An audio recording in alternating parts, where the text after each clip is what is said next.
proiectul cultural Roots and Stones Jewish Heritage, un proiect implementat de Asociația Societatea de Studii Istorice din România, în parteneriat cu Comunitatea Evreilor Iași și Uniunea Artiștilor Plastici Filiala Iași. Este un proiect finanțat din fondurile AFCN, Administrația Fondului Cultural din România, și avem un dublu eveniment, practic. Odată cu acest tur ghidat, la care v-am invitat pe dumneavoastră și vă mulțumim că ați venit, lansăm și website-ul www.comunitatea evreilor Iași, în care am integrat un tur virtual al cimitirului evreiesc, realizat cu tehnica fotografiilor 360 de grade. Dacă veți intra pe tur, veți descoperi sute de fotografii, veți da foarte multe clicuri ca să puteți străbate acest cimitir atât cât l-am mapat noi, cât l-am fotografiat noi. Este foarte mare, are 20 de hectare și peste 145.000 de pietre funerare. L-am fotografiat doar parțial în zona centrală, pentru că, v-am spus, este uriaș și este, de fapt, cel mai mare cimitir evreiesc din România, mărturie a existenței unei comunități evreiești de secole în Iași, care a fost extraordinar de numeroasă și de prolifică. Dar o să vă spun mai multe partenerii noștri de la comunitatea evreilor Iași. Nu spun mai multe, îi las pe ceilalți să vorbească, sunt mult mai avizați decât mine. Vreau doar ca pe final să vă împărtășesc așa o mică impresie personală. Nu am fost la cimitirul evreiesc din Iași decât prima oară când am demarat proiectul. L-am străbătut zile în șir, aproape îl cunosc așa în mare. E un spațiu cultural realmente fascinant, în care la fiecare pas, așa uitându-te la mormintele funerare, descoperi multă istorie, și istoria comunității, dar și partea a istoriei Iașului. Poți vedea, nu știu, inscripții în română, în germană, în ebraică, bineînțeles, ca măsură a evoluției comunității în decursul timpului. Dacă la început vezi inscripții doar în germană, după aceea, pe măsură ce avansezi în cimitir și observi alte pietre funerare, vei vedea că inscripțiile sunt în română, sunt chiar, vreau să spun, anumite teme preluate din cimitirul Eternitatea, care a fost cumva înființat cu 5 ani înainte de acest cimitir, și e greu să spun. Există foarte multe similitudini și din toată această comparație reiese clar, cum să spun, o foarte bună integrare a comunității și o foarte bună colaborare între ei, între evrei și creștini. Sunt practic aceiași meșteri, sculptori, pietrari, și în acest cimitir le-am descoperit numele sculptat în piatră. Uneori chiar și aceleași motive, sunt aceleași mode în arta funerară. Nu spun mai multe, îi las pe ceilalți. Mulțumim că ați venit. Îi dau cuvântul domnului Albert Rugneanu. Pardon. Îi dau cuvântul întâi doamnei Benjamina Gladkovski. Am emoții, ce scuze. Este președinta Comunității Evreilor Iași, o doamnă extrem de deschisă și extraordinară. Chiar face eforturi foarte mari pentru promovarea culturii evreiești. Mulțumesc, bună ziua! Mulțumesc că ați venit și sunteți alături de noi la lansarea acestui proiect, care este foarte important pentru comunitate. Vă voi spune câteva cuvinte despre ce a fost comunitatea evreiască și ce este astăzi. Comunitatea evreiască a avut întotdeauna rolul de a organiza viața religioasă și social-economică a membrilor săi. La un moment dat, la începutul secolului 20, comunitatea evreiască număra 50.000 de suflete, ceea ce reprezenta un procentaj mai mare decât jumătate din populația Iașului. Dar datorită pogromului din iunie 1941, în care peste 13.000 de evrei au fost uciși, și a emigrărilor din perioada comunistă, populația a scăzut semnificativ, astăzi numărând doar 337 de membri. Înainte de cel de-al doilea război mondial, în Iași erau 137 de sinagogi și case de rugăciune, astăzi existând doar 2 sinagogi. Sinagoga Mare, cel mai vechi lăcaș de cult evreiesc din România, construită în anul 1671, și Sinagoga Merarilor, construită la 1860. Multe personalități ale lumii culturale își au originea în Iași. Benjamin Fondan, Iosif Sava, Jean Ancel, Leon Volovici, Joseph Brociner, Hoishi Silvia, Leon Gelerter, Elias Saraga și mulți alții. La Iași a luat ființă primul teatru idiș din lume, înființat de Avram Goldfaden. La Iași au fost scrise versurile imnului Israelului de către poetul Naftali Herz Imber și tot la Iași a apărut primul ziar în limba idiș. Astăzi, comunitatea are o activitate bogată în domeniul cultural, religios și social. În cadrul comunității funcționează un restaurant ritual unde se poate servi mâncare cașer și unde se gătesc bucate specifice fiecărei sărbători evreiești.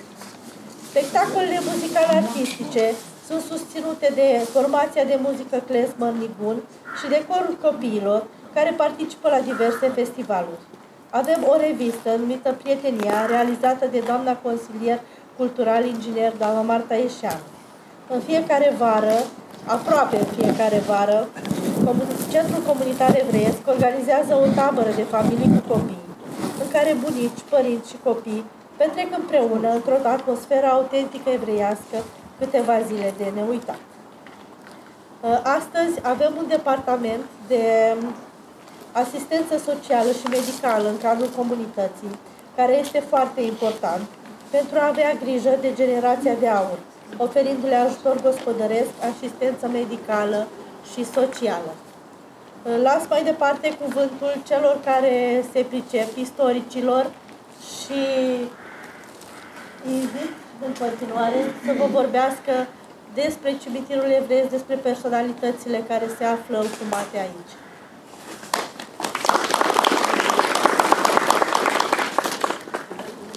Bună ziua! Shalom! Bine veniți, stimate doamne, stimați domni! Îmi vine foarte greu să vă vorbesc, sunt foarte emoționat aflându-mă aici, împreună cu dumneavoastră, în acest spațiu al memoriei, în acest magnific cimitir al evreilor din Iași. Astăzi voi avea un dublu rol, și de rabin și de ghid.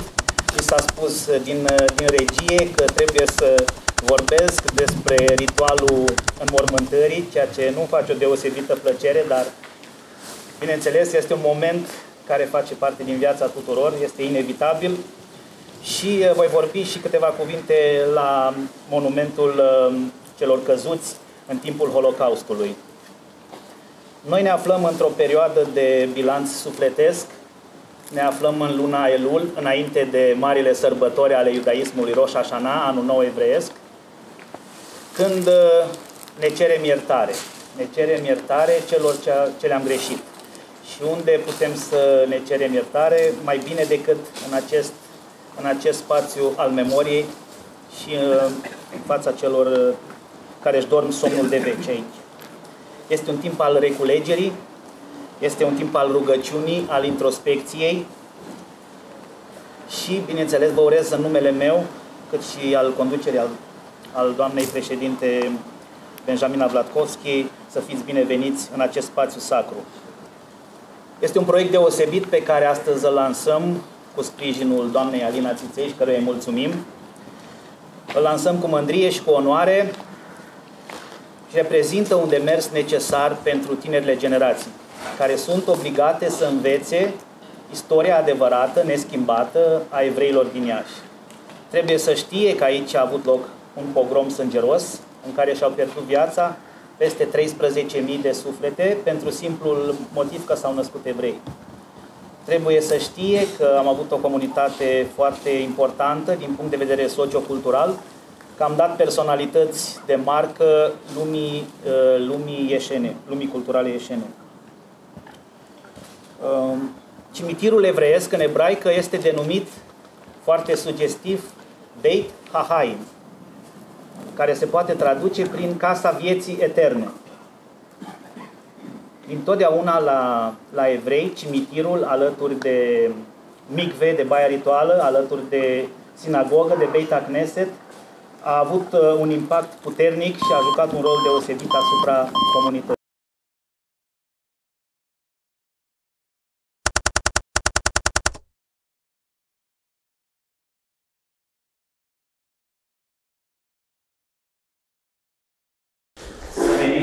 Cum spuneam și afară, moartea este singura certitudine.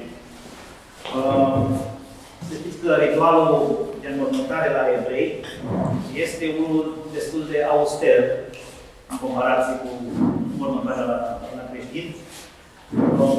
Decedatul este depus aici în față, familia, rudele apropiate stau cât mai aproape de decedat. Rabinul sau oficiantul de cult rostește rugăciuni de aici, de sus, de la mor. Este important ca înmormântarea să aibă loc cât mai repede, chiar în aceea zi, dacă se poate, în primele 24 de ore de la deces. În Israel, Evratelișa de acolo, societatea care se ocupă cu înmormântările, face acest ritual în primele 24 de ore, tocmai pentru a se respecta normele religioase. Decedatul este spălat ritual, după care este înfășurat într-un giurgiu. Siguranță știți giurgiul, celebrul giurgiu al lui Iisus de la Torino, numit în ebraică tahrike. Neavând voie să stea descoperit, tocmai pentru a fi protejat. Cel ce oficiază în slujba de înmormântare, cum spuneam, rabinul sau oficiantul de cult, trebuie să stea la o distanță de minim 180 de cm de sicriu. Sicriul, la fel, este unul foarte simplu, confecționat din scândură, iar partea de jos a sicriului trebuie să fie deschisă, tocmai ca cel decedat să ia contactul cu pământul, pentru că se spune din pământ, am venit în pământ, ne întoarcem. Se rostesc psalmi, se rostesc rugăciuni de iertare, ne cerem iertare decedatului. Familia este obiceiul de a face cria, de a se tăia hainele pentru rudele apropiate în dreptul inimii, în partea stângă, în dreptul inimii, pentru copii, frați, pentru celelalte rude în partea dreaptă. Cimitirul evreiesc, după normele religioase, trebuia să se afle la o distanță de minim 100 de metri de ultima casă a localității respective. Capul celui decedat întotdeauna trebuie orientat către est, pentru că noi ne rugăm fața către est. Ceremonia, cum spuneam, trebuie să fie cât mai simplă, cât mai sobră, cât mai austeră, pentru a respecta durerea familiei. Se rostesc elogii, se citesc psalmi, o rugăciune specifică, El Mare Rahamim, Dumnezeu cel plin de îndurare. Este și o rugăciune specifică, cred că o am aici, se rostește, se citește de pe acest zid, Tziduk Adin, o afirmare a faptului că, deși nu înțelegem planul divin, știm întotdeauna că Dumnezeu a făcut un plan drept. Știm cu siguranță că planul divin este unul drept. Perioada de doliu este împărțită în 3 etape. Prima săptămână este cea mai dureroasă, se numește Shiva, de la cifra 7 zile. Este interzis punsul și bărberitul. Se lasă unghiile să crească, nu se ascultă muzică și se stă pe scaune joase, în casa celui decedat, cât mai joasă. Sunt emoționat deoarece de curând am avut un deces în familie, soacra mea s-a pierdut și de aceea sunt puțin emoționat.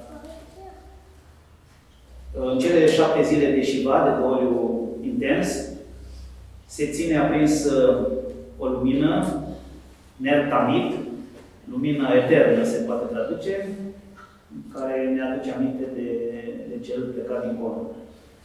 A doua etapă se numește Shloshim. Shloshim, adică 30 de zile, care este puțin mai permisivă decât prima, decât Shiva.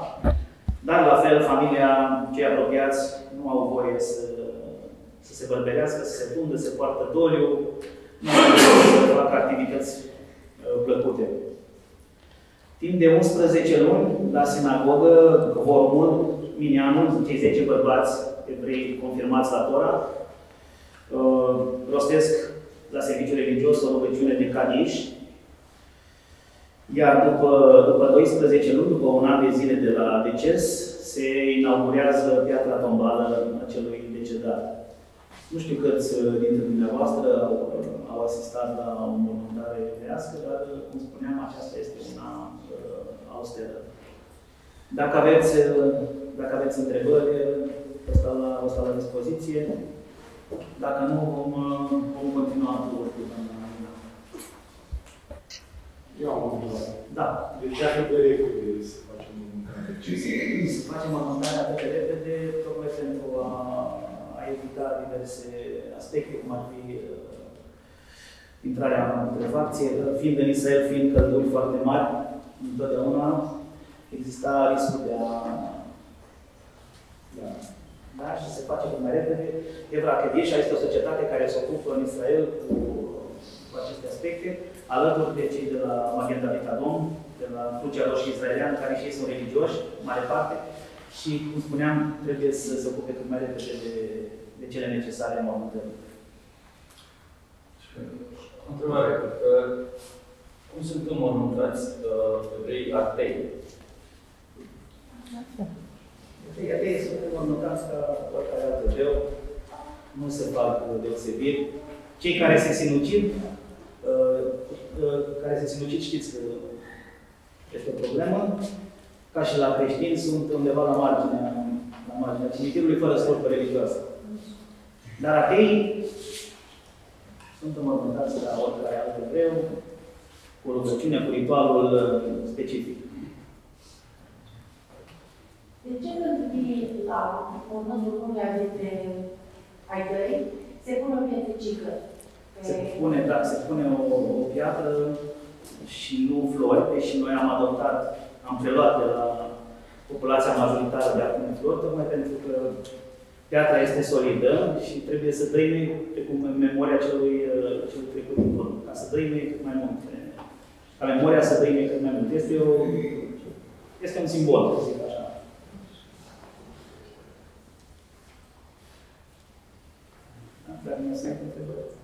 Ce rugăciune citesc la mormânt? La mormânt? Da. La mormânt se rostește de către familie El Mare Rahamim, cum spuneam, Dumnezeu cel plin de îndurare, și rândele apropiate, familia rostește Kadish, bărbații rostesc Kadish. Da? Nu am aici textul, dar este o rugăciune care se rostește în sinagogă de către cei îndoliați, se rostește zi de zi la serviciu religios. Și dacă un neevreu vrea să magieze un evreu? Dacă un neevreu vrea să omagieze un evreu. Să omagieze un evreu, sigur, se poate reculege la mormânt, se poate ruga. Rugăciunea este una personală. Deci nu sunt probleme. Nu sunt niciun fel de probleme, sigur că da. Există distinție între ritualul askenazii și ritualul sefard este un pic mai lung. Se mai rostesc 2 rugăciuni suplimentare, dar în principiu sunt aceleași obiceiuri. La sefard, trupul celui decedat, sicriul, este dus de către bărbați tineri. La noi e destul de greu să facem acest lucru, să ducem la groapă cu cei din familie, dar la sefard în Israel, de obicei familia aduce sicriul Rabinul se învârte, se fac 7 opriri până la mormânt și rabinul se învârte de 3 ori la fiecare oprire și rostește un psalm în jurul celui decedat. Astea ar fi unele nuanțe specifice evreilor sefarzi, pe care așkenazii nu le fac. Evreii Același psalm sau diferit? Poftim? Același psalm sau diferit? Același psalm, da. Același psalm. Da. Aici, în România, slujbele au loc în idiș sau în ebraică? În ebraică cu traducerea în limba română. Pentru ca să înțeleagă toți cei prezenți la mormântare. Idișul este o limbă, să zicem, asemănătoare cu germana, un dialect german, scris cu litere ebraice, care, din păcate, este destul de rar întâlnit, nu se mai vorbește. Doar cei bătrâni, cei religioși, eu l-am învățat de la bunica mea, deci pot să spun că stăpânesc destul de bine. Dar nu este o limbă folosită foarte des. Limba statului fiind limba ebraică, limba statului. În cultul ebraic să mai fac mijlociri după decese de către cei vii pentru mijlociri pentru sufletul, să ajung undeva la loc. Cum să fac mijlociri? La ce vă referiți? Ca sufletul să fie salvat. Da, se fac rugăciuni. Sunt rugăciunile care se fac. Se fac zi de zi la sărău, da. Dar nu știam că se numesc mijlociri, nu știam termenul. Dar cei vii mijlocesc pentru sufletul. Da.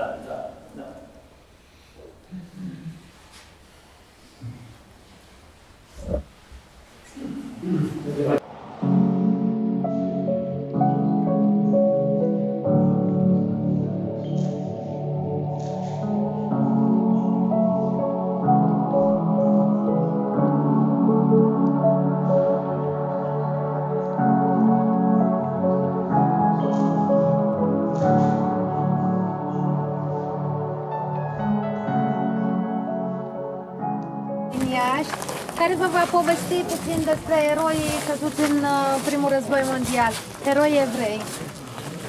Ne aflăm în fața parcelei eroilor căzuți în primul război mondial. Trebuie să spunem că în anul 1916 populația evreiască în România era de circa 230.000 de locuitori și dintre aceștia 23.000 s-au înscris ca voluntari și au luptat pe fronturile românești pentru crearea României Mari. Au luptat ca voluntari din proprie inițiativă, deoarece în acea perioadă evreii nu erau recunoscuți ca cetățeni români. Încetățenirea evreilor s-a făcut de-abia după primul război mondial, în 1923, prin Constituția de atunci. Evreii au luptat la Mărășești, Oituz, Mărăști. Au existat 880 de evrei căzuți pe fronturile de luptă, 430 de răniți și circa 3000 de dispăruți.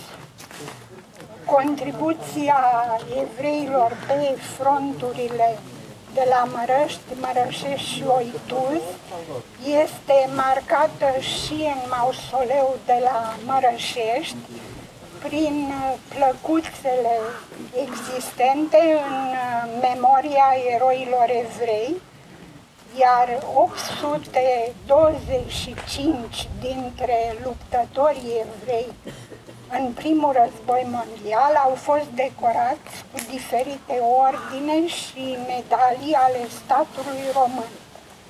În această parcelă sunt înmormântați o parte din ofițerii și soldații decedați pe câmpul de luptă. Dacă aveți întrebări.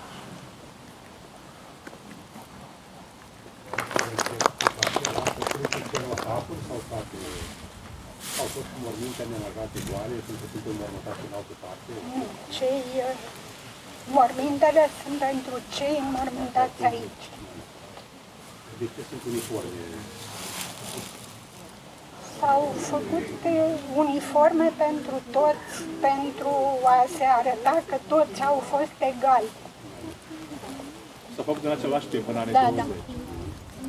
Văd acolo scris plutonier. Care e cel mai mare grad? Major, doctor major Avram Stoerman și doctor major Heinrich Burstein. Sunt cele mai mari grade înmormântate. Erau medici militari. Mă refer la grad militar efectiv. Parcă am văzut locotenent, sub locotenent este acolo, oigoneni. Da, ele sunt locotenent, Nu prea. Cel mai mare grad al unui evreu a fost de colonel. E vorba de Mauriciu Brociner, care a luptat la 1877, care a pus de fapt steagul la Grivița 2. Noi învățăm manuale că l-a pus Walter Mărăcineanu, dar de fapt Walter Mărăcineanu murise înainte de luptă și el l-a pus, l-a luat de la Walter Mărăcineanu, era atunci, cred că era locotenent, și a făcut o carieră până la gradul de colonel. Nu n-a putut fi general pentru că era evreu și... Da, înțeleg. Era o regulă, cred că era o regulă nescrisă, nu aș putea să vă spun, doar creștinii puteau fi general. Da. Nu cred că mai prins. El a murit după război, după primul război, dar nu cred că a participat la război. Era prea văzut. Care era numele colonelului? Brociner. E o familie foarte... O să mai vedem Brociner pe aici. Au fost 3 frați care au plecat de la Iași. Ei erau din Iași. Dar s-au stabilit în copilărie, în adolescență, de fapt, la Galați, toți 3. Cred că erau într-o familie de negustori. Și toți 3 au fost frați foarte cunoscuți. Mauriciu, celălalt cum îl chema, cel care a făcut carieră de militant evreu, a scris cărți, îmi scapă numele. Și am mai avut un frate mai mic care a participat și el la viața comunității. Sunt oameni care au, ca și de exemplu Stern la București, au fost generația următoare care s-au integrat sau, în tot cazul, au participat la viața publică din România. Da, până atunci atenție acolo Haim Rosen, care seamănă numele cu al fostului șef al comunității naționale. E de aici, nu? Rosen? Da, nu, Rosen era din Fălticeni. Nu Iași, dar Moldova. Ca mulți alții, da. Da, haideți să mergem la familia Șaraga, care este o familie foarte interesantă. Aici sunt mormintele a 2 dintre membrii familiei Șaraga. E un detaliu pe care aș vrea să-l amintesc, anume că la evrei nu se refolosește mormântul. Adică nu se înhumează în același mormânt în care a mai fost un mormânt odată închis, nu se mai deschide. Un mormânt nu se mai deschide. De aceea nu prea au cavouri. E un nonsens. Dar mai există cavouri, că tradiția a venit și la evrei. Dar există multe sincretisme, o să vedeți. Aici avem 2 dintre membrii familiei Șaraga, ceea ce este un caz destul de rar, pentru că în general nu avem membrii familiei împreună, că ei nu mureau împreună. Dar familia Șaraga vedeți, e o poziție importantă, deși la evrei este un detaliu de asemenea important, este o democrație mult mai puternică decât la români. Adică nu avem, dacă mergeți la eternitate, veți vedea acolo, cel puțin pentru prima fază a eternității, până la începutul secolului 20, că sunt foarte, cel puțin mormintele centrale sunt numeroase ale unor familii aristocrate. Deci sunt foarte impozante, foarte spectaculoase. La evrei nu prea avem asemenea cazuri. Există câteva morminte spectaculoase, dar nu excesiv. Adică nu în raport cu starea membrilor comunității. Deci, familia Șaraga a fost de fapt un clan format din 5 generații. Aici avem doar pe Elia Saraga și Fane Șaraga. cred că Fani a fost mama lui Elias. Elias a fost membrul cel mai important, este cel care a făcut numele, să zicem. E o poveste foarte lungă, nu știu, nu vreau să țin prea mult. Primul Șaraga a murit pe la 1812, nu știm prea bine cu ce s-a ocupat, dar ni s-a păstrat piatra funerară și știm că a murit la 1812. Al doilea Șaraga, despre care știm câteva lucruri, a murit la 1845. A fost legător de cărți, s-a ocupat de legătoria de cărți. Asta nu știu dacă s-ar mai putea trăi din asta, la un moment dat s-a putut. Acum nu știu dacă se mai poate. În tot cazul, nici el n-a dus-o grozav, dar era un Evreii personaj... simțeau tot timpul din ce se poate face profit. Da. Deci... În fine, a fost apropiat de Asache și de familia Sturza și în virtutea acestui fapt, să spunem că a avut o oarecare, să spunem, stare, dar nu era un om bogat în niciun caz. Abia fiii lui, a avut 2 fii, să spunem, au extins. Unul dintre ei făcea potcapuri pentru preoți. Și erau destul de complicat să intre în această meserie. Erau încă regimul Breslor, deci trebuia să fie acceptat de ceilalți, în fine.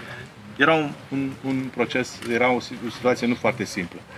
Tot cazul, din asta pare că și-a trăit și-a făcut, să spunem, capitalul.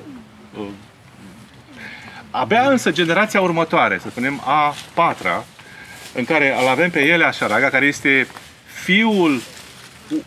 fiul mijlociu al unuia dintre frații, David Șaraga, care a murit la 45, a avut 2 fii. Cei 2 fii, unul a avut 3 fii și unul un fiu. Elias Șaraga a fost fiul mijlociu al celui mai mare dintre frații Șaraga. Deja cred că v-am băgat în ceață. Faptul este că a 4-a generație din familia Șaraga și-a făcut numele și Elias Șaraga, cred că a fost un mic geniu, ca să spun așa, nu neapărat pentru că a făcut avere, ci pentru că a dat o rezonanță extraordinară în numele lui Șaraga. Practic, nu poți asocia ceea ce numim noi literatura română în perioada clasică, nu poți disocia de numele Șaraga. Este un fapt extraordinar, pe care, de astăzi, aproape că îl ignorăm. El a pus bazele, întâi de toate a ieșit, nu neapărat a ieșit, dar în tot cazul nu a mai fost principal potcapurile și legătoria, a început să cumpere manuscrise și documente vechi și aproape că o bună parte din ceea ce nu știm noi astăzi despre perioada medievală datorăm lui, pentru că el le-a vândut Academiei lui Dea Sturza, a găsit în Dea Sturza, nu știu dacă vă spune ceva numele de Dea Sturza, a fost prim-ministru, săracul a nebunit. A fost tragedie, așa, în timp ce era prim-ministru. Deci... A fost dat nebun ca să fie deschis drumul lui Ionel Brătianu. Era în vârstă, da. Probabil, da. El era din marea familie Sturza, era un om relativ înstărit, însă era și președintele, a fost și academician și la un moment dat președintele Academiei și era foarte interesat de documentele medievale. El, Vea Urechia, poate sunt nume care vă spun sau poate care nu vă spun nimic. Ei au fost principali colaboratori sau invers, cum vreți. Și în bună măsură noi cunoaștem astăzi Evul Mediu datorită lui Șaraga, care mergea prin talciocuri, prin târguri, prin toată Moldova și cumpăra documente. Și cred că și antichitate, mă scuzați, pentru că are singurul cont funerar antic din tot cimitirul. Asta nu mă... să mai fie un... Vedeți? Da, văd. De acolo. Da. Asta ține de antichitatea greco-romană. E posibil. Adică nu văd, nu știu, poate... Mai există, o să mai vedeți. O să mai vedeți. Inclusiv inscripții în greacă o să vedeți. Chiar pe rândul ăsta. Foarte posibil. El nu era un om foarte educat, abia fiii lui merg la studii în străinătate. De fapt, mai curând, fiul cel de-al doilea începe să facă studii în străinătate, vărul lui, cum ar veni, dar avea o cultură formată, ca să vedem nivelul intelectual al comunității, până la urmă, asta este interesant. El și cu fratele lui Solomon duc greul afacerii și după ce intră în afacere, să zicem, atunci în antichități se numeau inclusiv documentele medievale, începe să editeze, devin librari, pentru că dacă o să vedeți pe multe cărți apare Librăria Șaraga, devin librari și după... Așa era și în Franța, nu era ceva excepțional. Și apoi editori. Ei editează pe toți marii noștri clasici. Caragiale, Eminescu. Au început cu Creangă. Amintiți-vă, Creangă era antisemit. Nu mai vorbesc de Eminescu. Deci Creangă, ei au fost primii editori al lui Creangă. Eminescu. De Asturza s-a cam supărat pe Elias Șaraga pentru că l-a editat pe Eminescu, pentru că Eminescu era antiliberal, nu? Împotriva liberalilor, și de Asturza nu prea l-a iubit pe Eminescu. Fine. Apoi, toți mari, Vlahuță, toți din epoca respectivă, la sfârșitul secolului XIX, începutul secolului 20, au fost editați de Șaraga. De fapt, afacerea lui începe cu cărți didactice. Asta a fost fundamentul lui. Și de aici intră în relație cu Ministerul de la București, Ministerul Învățământului de la București, în special cu Haret, cu Spiro Haret, care e un om luminat, fine, dar și practic, și editează să spunem, în serii mari, câteva mii, 6-7 mii, ceea ce era enorm. Nu era, totuși se citea mai mult atunci, poate decât acum, dar totuși publicul era cam foarte scurt, publicul alfabetizat care citea era în jur de 10%. Da? Deci nu era foarte mare. Și a reușit să face o afacere din cărți, nu era chiar un lucru simplu. Abia după 21. Da, abia după 1900, da, după reforma lui Haret, începe să crească rata alfabetizării. Da, ce vreau să spun? Vinde cărți, editează cărți, inclusiv cumpără o tipografie, adună mai multe tipografii al lui Codrescu, în fine, cei care au umblat prin epocă știu. Inclusiv tipografia Junime o cumpără și editează cărți, devine principalul editor de literatură, pe lângă literatura didactică, manuale, inclusiv un manual al lui Creangă, care a avut 25 de ediții, între noi fie vorba, manualul abecedarului Creangă, și editează cărți, inclusiv pe Iorga, Iorga, înainte de a intra în politică, perioada lui, cărțile lui de istorie literară, inclusiv cunoscuta istorie literară în 3 volume, istoria literaturii în 3 volume al lui Iorga. Iorga, care a fost probabil cel mai antisemit dintre intelectuali români. Care și-a făcut un partid în sensul ăsta. În fine. Naționalist-democrat. A avut sprijinul lui Xenopol, care și el a avut atitudini antisemite, nu foarte puternice, dar ceea ce era foarte ciudat, pentru că tatălui se zice că ar fi fost evreu. Dar asta e o altă discuție. Revenind însă, a avut sprijinul lui Xenopol, a avut marele sprijin al lui Xenopol, care era o figură importantă, a fost rector al universității și era o figură foarte respectată la Iași, pe la 1900. I-a editat inclusiv marea istoria a românilor al lui Xenopol și alte numeroase studii. Deci, Asta conta atunci, să aibă cine să editeze o carte. Enorm. Ceea ce, și cu asta am să închei, ca să nu vă țin prea mult, deși povestea lui Șaraga, ei sunt la 4-a, aceea 5-a generație, deja poate nu mai importantă pentru noi, în contextul ăsta, își fac o finală la București. Dar rămân aici. Asta este foarte interesant. Nu se bucureștenizează. Vă reamintesc că după 1862, după ce pleacă administrația, după ce pleacă curtea, foarte mulți evrei, în special cei care legați de consumul somptuar de curte, pleacă la București. El și mai sunt câțiva pe care îi găsim aici, rămân aici. Deci e un lucru important și acestor oameni le datorăm noi faptul că după 1870 Iașiul renaște practic. Evreilor și căi ferate, ca să mulțumesc foarte mult. Eu am o întrebare. De ce nu e importantă următoarea generație? Eu sunt curios de ce se întâmplă.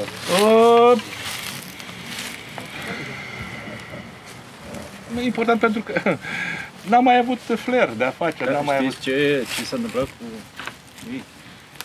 Uite că nu știu asta. E foarte puțin studiat. Curentului regionalist. Pentru banii care au venit de la 1896, au venit ca urmare a acestor presiuni venite din Stria. Da, absolut. Asta uităm. Absolut, da, uităm asta, da. E o istorie pe care nu o controlez, ca să spun. Nu vreau să am eu niște supoziții, dar nu știu dacă aș fi sănătos să le fac. Când a murit, în ce condiție a murit Moarte normală, nu au prins tragediile. Dar mult în 39, Elias Săraga. Spuneți? 38. Da. Fani cred că a murit mult mai devreme. Nu, Elias. 859 anul nașterii. Da, și ea a murit în 1916. Da, deci nu. Da. Vom merge acum la capela rabinului de la Ștefănești. E un așa monument.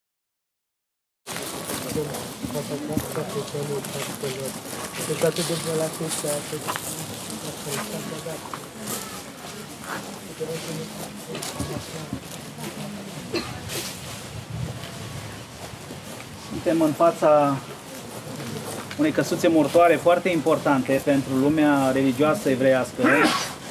Un veritabil loc de pelerinaj pentru toți evreii hasidim din gruparea hasidimilor din Israel.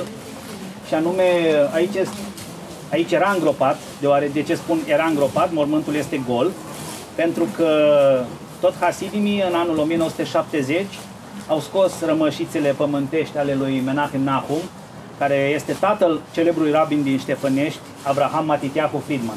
Au scos rămășițele, cum spuneam, și le-au îngropat în Pământul Sfânt în Israel, deoarece aceasta este porunca ca mari rabini să fie îngropați în Pământul Sfânt din Israel și nu în diaspora. Menachem Nahum Friedman, care s-a născut la 1823 în Rujin, în Republica Rusească, Ucraina de atunci, și a decedat la doar 45 de ani, la 1868, aici la Iași, în România. Un rabin deosebit de important, primul mare rabin al dinastiei hasidice Ștefănești. Cum spuneam, an de an, aici se reculeg mii de evrei din Israel, evrei religioși. Cu siguranță i-ați văzut după portul lor specific, cu pălăriile mari, negre, cu bărbi, da? Îmbrăcați tot în negru. Și vin aici, la data de comemorare a decesului Marelui Rabin, rostesc rugăciuni, chiar și mănâncă înăuntru, se petrec, să zic așa, în memoria Marelui Rabin. Poate pare destul de ciudat, petrec, dar așa fac, chiar așa se manifestă ei fervoarea religioasă, această grupare religioasă, hasidimii, dansând, cântând și rostind rugăciuni. Marele rabin, fiul acestui rabin, Avraham Matitiahu Friedman, a mai fost denumit Îngerul. De ce Îngerul? Se spunea că are o putere deosebită, că este plăcut în fața lui Dumnezeu și că este unul dintre cei 36 de tzadikim, de sfinți, care umblă liber prin lume. Nu știm unde sunt aceștia, este o legendă talmudică evreiască, că există 36 de sfinți și acest rabin, Avraham Matitiahu, este considerat unul dintre ei. Se spune că făcea minuni în Ștefănești, avea o curte rabinică destul de mare în Ștefănești, veneau la el atât evrei să se roage cât și creștini. Există o legendă că undeva în anul 1925 a pornit un mare foc la Ștefănești, un incendiu mare, și rabinul, după rugăciunea de seară, rugăciunea de șabat, a ieșit în fața casei, s-a rugat Atotputernicului și cu puterea rugăciunii a reușit să stârnească un vânt foarte puternic care să împrăștie incendiul, astfel evitându-se o catastrofă, pentru că acele case erau lipite una de alta, casele evreiești erau lipite, erau vagon și se putea întâmpla o catastrofă. Rabinul pe care l-am avut noi înaintea celui de acum se numea rabinul Tobias. El are un nepot care se ocupă de această capelă, rabinul Salomon din Israel. Are și o organizație, se numește Organizația Evreilor Originari din Ștefănești. Sunt foarte activi și vin de mai multe ori pe an, vin la noi aici la Iași și se roagă la mormântul rabinului. Aceasta, pe scurt, este povestea celebrului rabin din Ștefănești. Dacă aveți întrebări... De ce e celebru? Celebru pentru că făcea minuni, cum spuneam. Făcea minuni și se ruga, avea o putere mare, o credință foarte mare și oamenii veneau la el, de toate etniile. E mare păcat că în Ștefănești cimitirul nu este în niciun fel marcat. E o aventură să ajungi la cimitir, iar nimeni nu mai știe unde a fost sinagoga. Este acolo, este un domn care, dacă aveți noroc să-l găsiți pe acolo, cunoaște, e de-a locului. Da. E de-a locului și el vă poate ghida și vă poate spune. Este acolo. Eu am fost anul trecut în vară. Am reușit să ajung la cimitir. Da. Că e o costiță mică printre două case să ajungi acolo, dar e într-adevăr fascinant. O întreagă istorie. Este. Și tot așa, și cimitirul din Flămânz și cimitirul din Frumușica sunt absolut abandonate. Păcat. Așa este. Noi suntem național. Așa este. Au fost, a fost profesor la Universitatea de Medicină. A dezvoltat catedra de pediatrie infantilă, sper să nu greșesc. De neurologie infantilă. De neurologie infantilă. Dar spuneți dumneavoastră dacă știți mai multe. A fost numit profesor titular post-mortem. Cred că a murit în 73, nu, 87. A fost foarte apreciat de colegi. Într-un accident era extraordinar ciudat. de iubitul de copii. Știa să vorbească cu ei, se simțeau foarte bine în preajma lui. Eu aveam 13 ani când am murit. Nu era problemă pediatrică să apare la mine sau la fratele meu care să nu existe rezolvare pentru noi la domnul doctor. Și studenții și originale, nu erau chestii farmaceutice, erau recomandări ale domnului doctor. Cu tot felul de siropuri și de lucruri, deci nu prea mergea el cu pastile.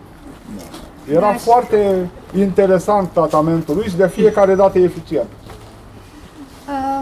Da, așa este. Vi-l prezint pe domnul profesor Ovidiu Buruiană.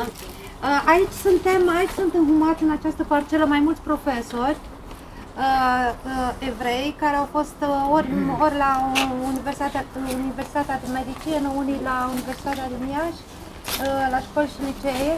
Și l-am invitat pe domnul profesor Ovidiu Buruiană să vă povestească un pic despre învățământul. Doar câteva lucruri, mai ales centrat pe perioada interbelică, despre care noi avut. Cu toții cunoaștem faptul că evreii sunt oamenii cărții, dar investiția evreilor în educație, în propria lor educație, a ținut oarecum și de context.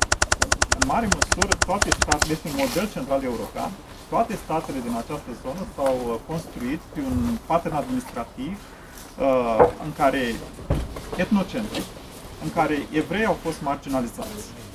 Investiția evreilor în educație a fost, cu alte cuvinte, o reacție față de această marginalizare a lor, față de această excludere a lor. Ei au văzut prin educație o șansă pentru a se integra, pentru a reuși într-o societate în care funcțiile administrative de cele mai multe ori erau rezervate celor de o anumită naționalitate. Român în cazul acesta și mai ales multe din pozițiile administrative, militare, condiționau accederea în această funcție de credința ortodoxă. Deci, din punctul acesta de vedere, evreii au găsit această nișă prin educație de a ocupa anumite poziții în societate. Și, evident, ei au fost mai ales atașați de meserii liberale, ceea ce noi cunoaștem ca fiind avocați, arhitecți, medici, de care s-a vorbit foarte mult, profesori și așa mai departe. Investiția în educația evreilor din Iași a urmat două căi. În mare măsură, de o parte, confesional. Iașul era renumit prin școlile de Talmud Tora care stau aici, erau 4 școli și Iașul avea un foarte mare număr de doctori, haideți să spunem așa, în teologie, în ceea ce înseamnă credința mozaică. Și în al doilea rând vorbim despre școli publice, școli particulare cel mai ales. Asta nu înseamnă că toți evreii urmau școli particulare. De exemplu, la Negruții, în perioada interbelică, raportul între elevii de, haideți să numim așa, creștini și cei mozaici era de 4 la 1. Dar evreii au dezvoltat un învățământ, pe de o parte vă spuneam, confesional, dar fără ca idiș să fie principala limbă de predare. Și școlile evreiești erau foarte numeroase în Iași. Asta arată o comunitate articulată urbană. Erau 13 școli în perioada interbelică, cu local propriu. Asta este foarte important, deci nu cu local închiriat. Un foarte mare număr de elevi, ceea ce este foarte interesant că nu toți profesorii erau evrei. erau 92 de profesori, de exemplu, la aceste școli în 1939, 58 erau evrei, iar restul erau de credință ortodoxă. Deci, din punctul acesta de vedere, vorbim despre o anumită deschidere. Erau școli, sigur, diferite. Și aici o să vorbim de școli primare, școli care aveau o anumită tradiție, plecând de la excluderea dinainte de primul război mondial, școala Junimea, numărul 1 și ulterior numărul 2, școala de băieți, respectiv de fete.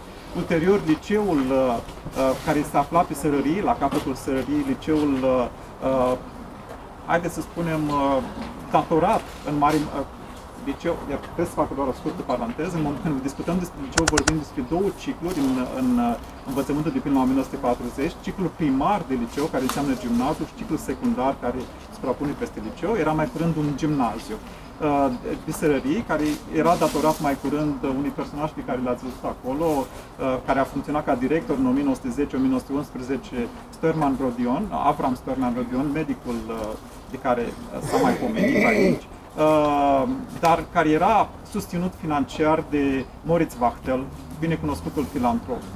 Erau și alte școli, foarte multe școli profesionale evrei au fost foarte pragmatici, vă spuneam, de dorința lor de a se integra, de a se insera și de a găsi acele nișe în care ei se performeze. Școli, cum era, de exemplu, școala profesională Ort sau școala profesională de fete, Steaua, la un moment dat. Școala Ort devenise pentru români un model, ceea ce este foarte important în perioadă. Românii vreau să vadă cum au reușit evreii să dezvolte un învățământ profesional într-atât de performant. Mai fac iarăși o scurtă paranteză. Această școală performează, mai ales în anii 30, când pentru evrei emigrarea în Palestina devine o soluție de salvare personală pentru foarte mulți. Deci, din punctul acesta de vedere, vorbim despre școli. Cele mai multe sunt cu predare în limba română, de altfel este și o școală româno-evreiască, școala Adolf Stern, în care sunt și elevi români, deci nu numai doar evrei israeliți, elevi israeliți. Deci, din punctul acesta de vedere, vorbim despre o infrastructură școlară pe care românii, trebuie să vă spun, mă refer la inspectoratul școlar și inclusiv factorii decizionali politici, au fost admirativi, au fost față de acest sistem educațional. Iarăși mai vin cu o nuanță, nu toate școlile performau, multe din ele se aflau la limita supraviețuirii, multe din ele trăiau din taxe, trăiau din banii comunității, au fost nu toți elevii reușeau să ajungă să susțină examenele, pentru că în școlile particulare examenele trebuiau susținute în școlile publice, da? Școlile de stat, cum le numim noi astăzi.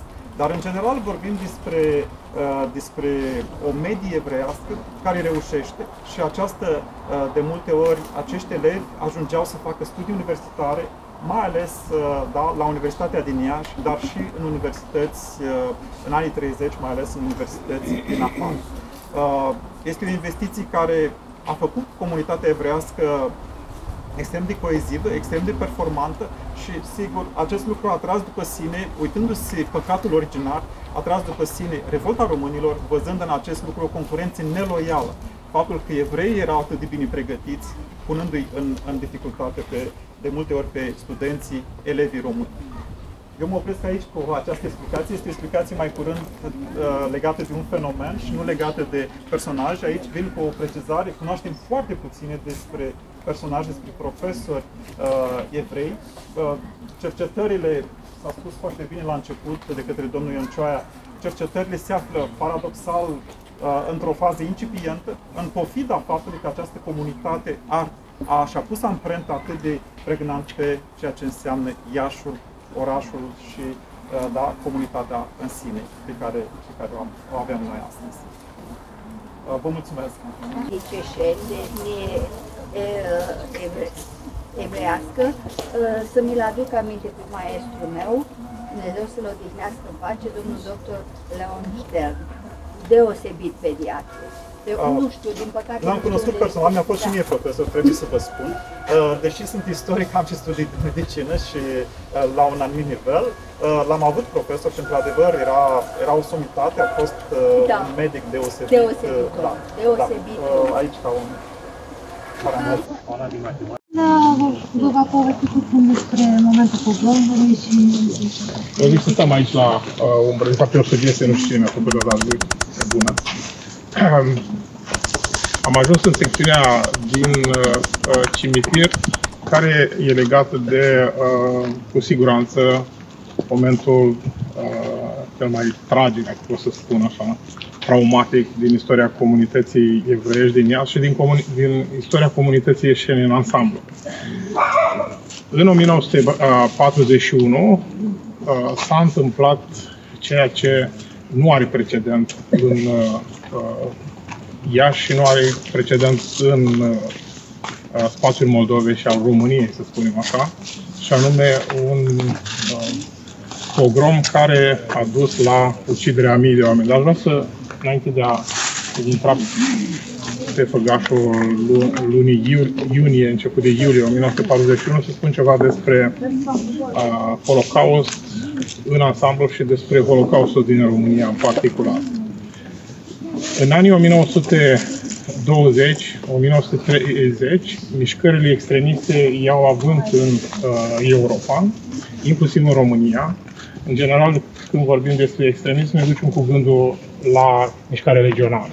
Dar, de fapt, acest curent a fost foarte extins, au fost numeroase grupuscule politice. Tatăl, să spunem așa, mișcării regionale a fost Liga Apărării Naționale Creștine a profesorului Iace Cuza, un universitar ieșean, profesor la Facultatea de Drept, care a început în deceniile, la sfârșitul secolului XIX, ca un om tânăr cu studii în afară, care era mai degrabă socialist. A fost un tovarăș de idei și de partid al lui Nicolae Iorga, de care s-a amintit mai anterior, înainte de primul război mondial. Ei bine, omul a fost o prezență în politica românească, a avut mereu tribună, a ținut cuvântări antisemite de la tribuna Parlamentului României și a scris în permanență, a aventurat o felul de idei, inclusiv unele care astăzi ne-a provocat hazul, dar erau luate în serios de unii. În orice caz, în România anilor 1920-1930, comunitatea evrească fiind una integrată, una care primise drepturi politice în integralitatea ei, și cea din vechiul regat și cea din teritoriile alipite din Basarabia, Transilvania, Bucovina, unii s-au gândit că de fapt asta e o problemă și ar trebui să fie lipsită de drepturi. S-a încercat punerea în practică și în oarecare măsură s-a reușit în 1930 și începutul lui 1938, când un guvern care n-a rezistat decât 2 luni, guvernul Goga-Cuza, a umblat la cetățenia unei părți a evreilor, ceea ce anticipa setul de măsuri antisemite, de lipsire de cetățenie, de lipsire de drepturi și care deschidea de fapt o ușă mult mai neapărat mai largă, una spre un destin, să spunem, tragic, cum s-a și întâmplat. Pentru că în 1940, în contextul în care granițele României s-au prăbușit, și trebuie să o spunem în contextul ăsta de astăzi, pentru că noi avem de-a face nu doar cu istoria, cu faptele istoriei, cu încercarea de a reconstitui istoria așa cum a fost, avem de-a face și cu o memorie care este foarte diferită. Avem o memorie comunitară, dar avem și memorii de grupuri sau memorii individuale. Sau? Pentru că primim tot felul de informații. Unii sunt profesioniști, sunt critici, alții nu sunt profesioniști, dar au structură critică, mulți sunt creduli și așa mai departe. În 1940, când s-au prăbușit granițele, în primul rând aici în Est, când Bucureștiul, când statul român a cedat Basarabia și nordul Bucovinii fără luptă și pe urmă în august, când s-a pierdut nordul Transilvaniei, s-a găsit un țap ispășitor pe un fond pe care l-am amintit anterior, vinovați sunt evrei. Nu numai evrei. În general, cei care sunt critici, care nu cred în naționalism, care nu cred că avem un destin excepțional și că suntem atacați din toate părțile. Era adevărat că eram cam atacați din toate părțile, dar problema era în interior, în bună măsură. Considerarea evreilor ca țapi ispășitor, ținta pusă pe ei, s-a văzut, asta știm bine, noi cei care spunem, studiem epoca dintr-o retorică care era răstogolită în presă și era răstogolită inclusiv administrativ. Se vedea în armată, se vedea în instituțiile administrative și așa mai departe. Evreii, în timpul statului național regional, acel interval dintre septembrie 1940 și ianuarie 1941, au fost lipsiți de o mulțime de drepturi prin lege, prin multe legi, și în cele din urmă lipsiți nu doar de dreptul de a studia în școlile publice, de a profesa în anumite meserii, ci și au început să-și piardă proprietățile, să aibă loc un așa numit fenomen al românizării, chiar așa s-a numit în el, s-a făcut și inclusiv un oficiu al românizării. După ianuarie 1941, când legionarii au fost scoși din joc, într-o manieră, bineînțeles, conflictuală cu generalul, viitorul mareșal Antonescu, evreii au continuat să fie considerați, bineînțeles, un pericol pentru statul român. În 1941 și ajung la problema, să spunem, de care se leagă prezența noastră în această secțiune a cimitirului. În 1940 au fost considerați un pericol și pentru că foarte mulți erau comuniști și făceau sabotaj din cadrul comunității. Asta e o poveste. Haideți că revin imediat după aceea și asupra acestei chestiuni. O spun înainte că este un clișeu și pot demona. În 1941, în iunie, a început conflictul deschis între axă, de fapt între puterile axei din Europa, adică în principal Germania și aliații ei, și Uniunea Sovietică. E o discuție largă, nu? Era legitim războiul României împotriva Uniunii Sovietice sau nu? Dintr-o perspectivă strict statală, eu cred că da, pentru că Uniunea Sovietică fusese agresorul un an înainte. Problema statului român a fost că a marginalizat, a individualizat grupuri etnice și sau religioase, le-a demonizat și în cele urmă a căutat să le anihileze. Iașul este la o distanță foarte mică de Prut. Acolo era granița între România și Uniunea Sovietică. Iașul era, pe de o parte, foarte aproape de zona frontului, pe de altă parte avea, cum s-a și spus, o populație evreiască semnificativă. Nu mai avea acea majoritate simplă sau absolută, cum fusese în a doua jumătate a secolului XIX, dar după recensământul din 1930, care au făcut după o metodologie riguroasă, erau încă aproape 40.000 de evrei în Iași.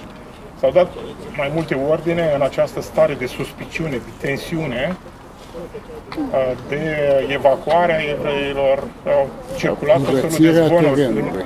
Au circulat tot felul de zvonuri în epoca că evreii sabotează, că sunt agenți sovietici, că sunt parașutiști, că s-au suit pe clădiri și au luminat pentru avioanele sovietice, ca să nu fie niciun dubiu. Pe baza documentelor, care există în mare număr, făcute de autoritățile române, civile sau militare, și inclusiv a documentelor germane, nu există date, în afară de propagandă, care să demonstreze că populația evreiască din Iași era în slujba sovietică. Dar trebuie să ne gândim cum sunt civili. Gândiți-vă că mâine începe războiul. Nu știu, ajung ruși aici. Cei mai mulți dintre civili se vor pierde cu fire. Vor încerca să scape, nu să provoace autoritățile. Asta pot să facă doar grupurile constituite. Nu era așa ceva în Iași. În condițiile în care frontul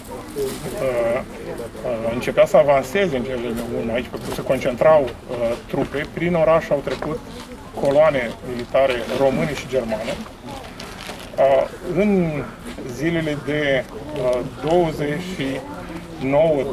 în special iunie, s-a întâmplat la Iași ceea ce numim pogrom propriu-zis. Unii dintre, mai ales bărbați, aproape exclusiv bărbați, au fost concentrați la Chestură. Dacă știți, și știți că sunteți ieșeni, cred că toți de aici, unde este astăzi Casa Muzeilor, acolo era sediul Chesturii, a fost cândva înainte, inclusiv sediul vieții românești, și în curtea aceea mică au fost adunați foarte mulți evrei, între timp fusese răbătuți, uciși. Alte coloane au fost îndreptate spre gară, aceeași gară centrala Iașului, urcați în 2 trenuri. Trenuri pregătite pentru animale, întâmplător sau nu, aveau inclusiv var pe jos. Gândiți-vă că era vorba de 29-30 iunie. Ați văzut ce călduri au fost acum 2 săptămâni în Iași, în România, nu? Și au făcut acest drum spre podul Iloae, unul dintre ele, până la podul Iloae 20 de km. Ei au făcut în 8 ore. Un alt tren a luat un drum spre sudul României, spre Dunăre, la Călăraș, dar la parcurs în aproape o săptămână și s-au fost descărcate cadavre la Târgu Frumos, la Mircești, Săbăoani, la Inotești și în cele din urmă garnituri a ajuns la Călăraș, pe malul Dunăre. Din cele 2 trenuri se apreciază că au murit 2400-2500 de evrei. În privința celor din Iași, discuția este încă deschisă. A existat o carte publicată la începutul anului 1970 de 2 cercetători de la Institutul de Istoria Partidului, unul de la sediul central din București și unul din branșa, din Aripa din Iași. Era vorba de Maria Corva și Aurel Carețchi, care au avut un acces mediat, selectiv la documente și în acea lucrare se recunoștea moartea aproximativ 3200 de etnici evrei, numiți cel mai adesea că s-a întâmplat asta nu doar în România, ci în tot spațiul controlat de sovietici, victimele atunci când erau victime ale fascismului, nazismului, germanilor sau cum a fost cazul acestor autorităților române, uneori nu erau identificate ca atare, nu știu, erau polonezi sau evrei, erau oameni sau antifasciști. Problema e că victimele pogromului de la Iași au fost evrei în zdrobitoare majoritate, când spun zdrobitoare majoritate, pentru că au fost și câteva cazuri de etnici români care au fost uciși, dar câțiva, pentru că interveniseră în favoarea evreilor. După 1940, de fapt după iunie 1941, etnici evrei care supraviețuiseră, nu știm exact, e o discuție deschisă, cum spuneam, în legătură cu victimele, minim 3.000 și până la 14.000 și ceva, 15.000, cum au propus unii istorici. După aceea, cei care au rămas în viață, mă refer la bărbați, au fost strânși în așa numite unități de muncă și care au fost trimiși să facă lucrări publice, să amenajeze drumuri, inclusiv, asta este important, am luat-o invers, inclusiv să lucreze în 1943 la distrugerea și mutarea osemintelor și pietrelor tombale din cimitirul evreiesc din Ciurchi. Cimitirul evreiesc din Ciurchi, pentru cine nu știe exact, deși cred că sunt oameni care știu, e în Tătăraș, între 2 băieți și Flux, în spatele blocurilor mari de pe partea dreaptă. E un parc acolo. E un parc, da. Parțial sunt blocuri. Parțial sunt blocuri. În 1943, primar al Iașului era un om care a avut o traiectorie interesantă, Constantin Ifrim, fost cel puțin simpatizant, membru după unele date al Partidului Național Liberal, care după aceea a trecut la cuzism și în 1943 era primar, a avut intervenții la Antonescu, la Mareșalul Antonescu, conducătorul statului, pentru dezafectarea cimitirului din Ciurchi, cimitirul evreiesc, pentru că nu trebuie să fie în centrul orașului, nu chiar centru acolo, să nu vadă, să nu fie expus între creștini și așa mai departe. Există o legătură în privința modelului cu ceea ce s-a întâmplat în București cu cimitirul din strada Sevastopol.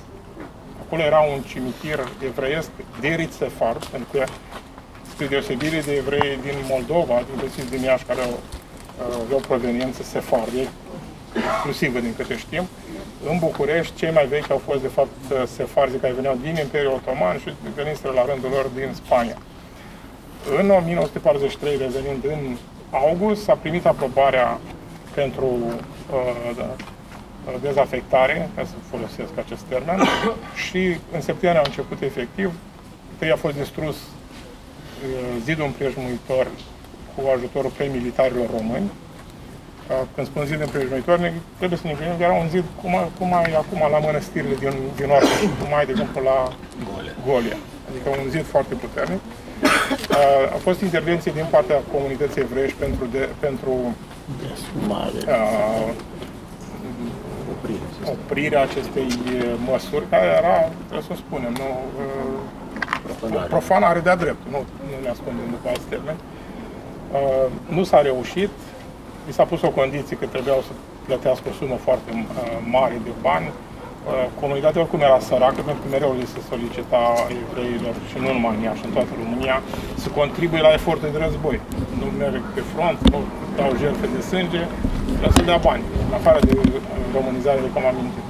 A existat o discuție în interiorul comunității și s-a considerat că este mai important ca să-i ajute pe cei vii să supraviețuiască și s-a oferit comunitatea să dea o parte din forța de muncă care să umble cu grijă, adică când urmau să fie mutate osemitele și pietrele tombale.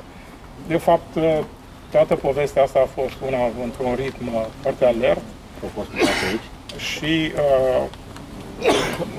osemintele erau dezgropate, se făceau cât se putea acele ritualuri religioase de care am aflat în capelă, erau puse în, strânse în lăzi, au fost mutate aici, dar nu mai în parte. La fel, din zecile de mii de pietre de mormânt, au fost mutate câteva sute, ale unor rabini, ale unor oameni cu greutate simbolică, să spunem așa, în comunitate. Oricum, toată povestea asta care a început în septembrie, efectiv, era declarată finalizată la începutul lui decembrie 1943. În câteva luni, frontul a ajuns pe teritoriul României, la marginea Iașului. Ce s-a întâmplat, mai spun doar câteva fraze, ce s-a întâmplat după război, în legătură cu pogromul, era de domeniul evidenței că nu putea fi negat. Au fost și schimbările politice pe care le știm, nu? Cu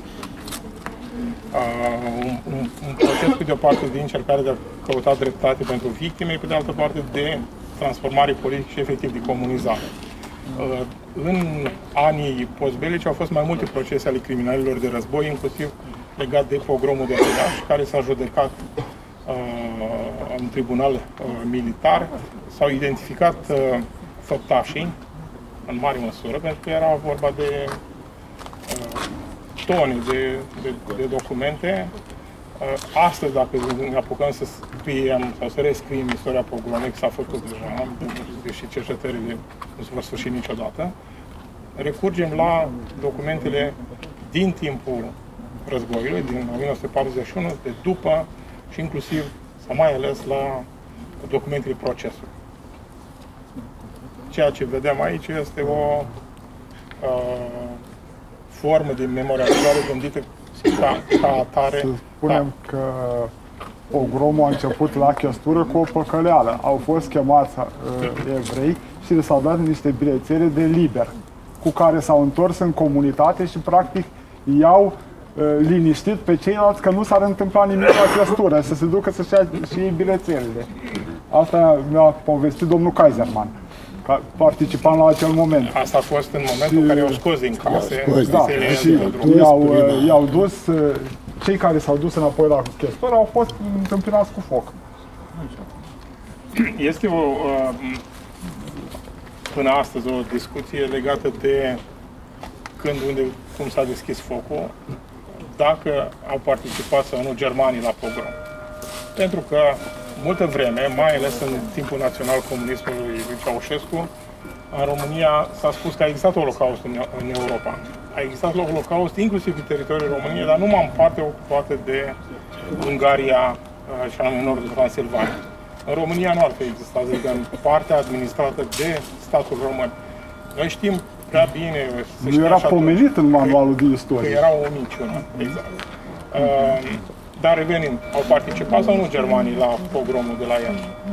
După după datele pe care le avem, inclusiv din documente germane, care au fost publicate într-un volum de altfel de Otmar Trașcă, istoric de la Cluj, germanii au fost prezenți în Iași, în coloanele acelea, inclusiv unii erau cantonați, au dat un număr foarte mic, mai ales din organizația TOD. Organizația TOD asigura logistica, construia drumuri, cazărmi, aerodromuri și așa mai departe pentru unitățile germane. Apare inclusiv în fotografii, deci implicarea lor există, dar este marginală. Pentru că... Deci nu i-au tras. Nu, în special observat. Au tras, sigur, nu.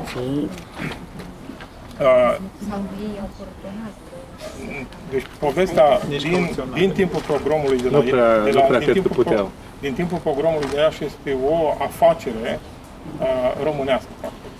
Pentru că Iașul era pe teritoriul României. Germania a avut foarte mare grijă, trebuie să reținem asta în timpul celui de-al doilea război mondial, să nu lezeze un aliat ca România. Pentru că germanii nu erau ocupanți. Exact, și au fost, mă rog, de asta și în amintirea... Ca să deschizi focul pe un teritoriu era destul de complicat, și de asta și în amintirea localnicilor, dacă vă aduceți aminte, poate ați vorbit cu părinții sau bunicii, memoria noastră, mă refer la, hai să spunem, românilor, majoritarilor, e mai degrabă bună în raport cu germanii în 1944. Da, dădeau ciocolată, chestii de genul ăsta. Vis-a-vis de ruși. Exact. Da, nu discută nimeni ce se întâmplase dincolo. Dacă mai vorbit cu bunicii mai mult, ai înțelegeai că vitejia se oprea deseori, cam ce făceau rușii, ce fac rușii acum în Ucraina, au făcut inclusiv românii și germanii acolo.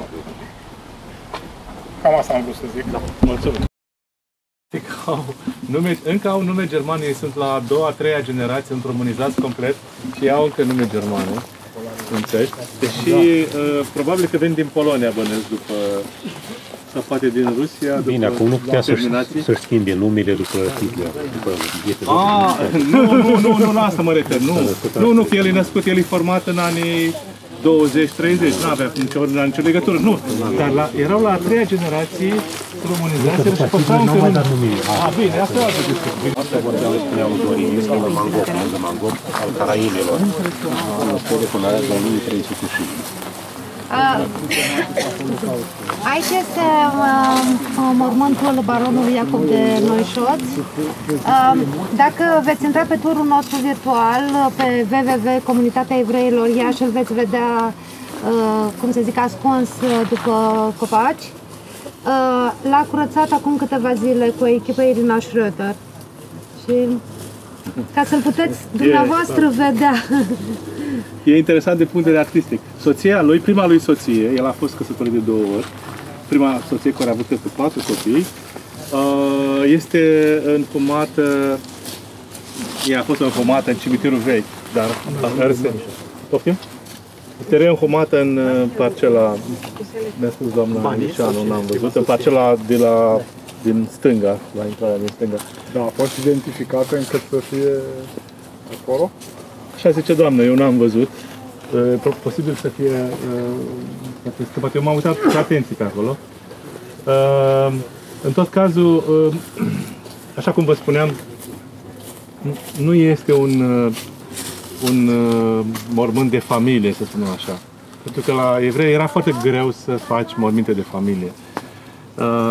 Iacob Noișoț a fost figura probabil cea mai cunoscută a evreilor ieșeni, cel puțin până la frații Șaraga, până în secolul XIX. Biografia lui este puțin cunoscută, în ciuda a ceea ce, mă rog, se afirmă despre el. Nu știu să avem o monografie sau ceva, un demers academic asupra lui. Avem date destul de spate. Am găsit că s-a fi născut după unele date în 1817, după altele în 1819, la 2 ani diferență. Mă rog, n-ar fi asta un mare lucru, dar arată că cât de puțin cunoaștem. Despre părinții lui știm cât ceva. Bine, unele surse spun că ar fi fost sărași, dar de fapt erau fermieri, deși mi se pare destul de ciudat ca la 1817 să avem evrei fermieri. Pentru că evrei nu aveau, în general, nu aveau dreptul de a avea proprietăți la țară și, în general, nu au practicat agricultura din acest motiv. Da, administrat cel mult. Da, erau administratori, dar chiar administratori, ca să administrezi la 1817 să ai, înseamnă că ei probabil veneau de undeva, bănesc și după nume, veneau probabil din spațiul german, din Galiția, cred. Au administrat mai mult după legea rurală. Da. În fine.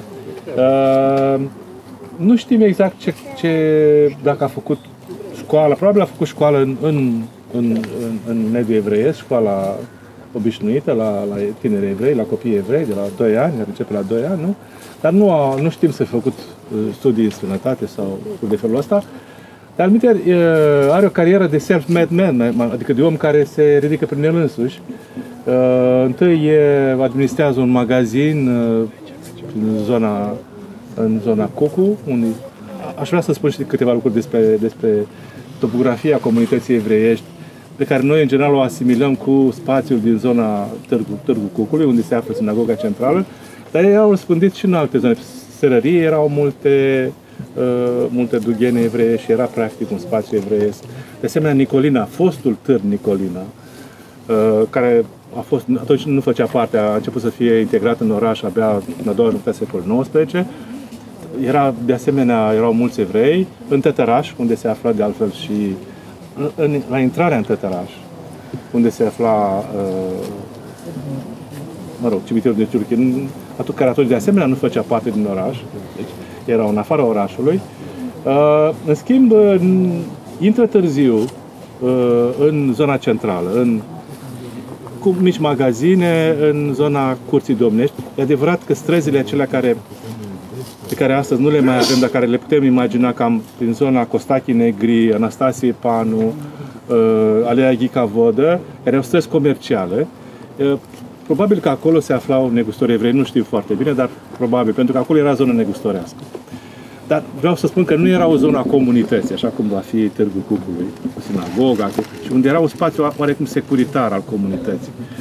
Dar ceea ce e interesant este că după ce evreii devin mai bogați, se aristocratizează într-o oarecare măsură, încep să cumpere proprietăți pe fosta uliță Golia, pe actuala Cuza Vodă, care era o zonă aristocratică, o zonă a boierimii, la fel ca și ulița Mare, la fel ca și Copou. Dar în Târgu Copou nu prea avem case evreiești, nu prea au pătruns. Probabil era scump, în fine, nu era o zonă comercială grozavă. În cazul lui Noișos, deci, dă faliment, prima dată,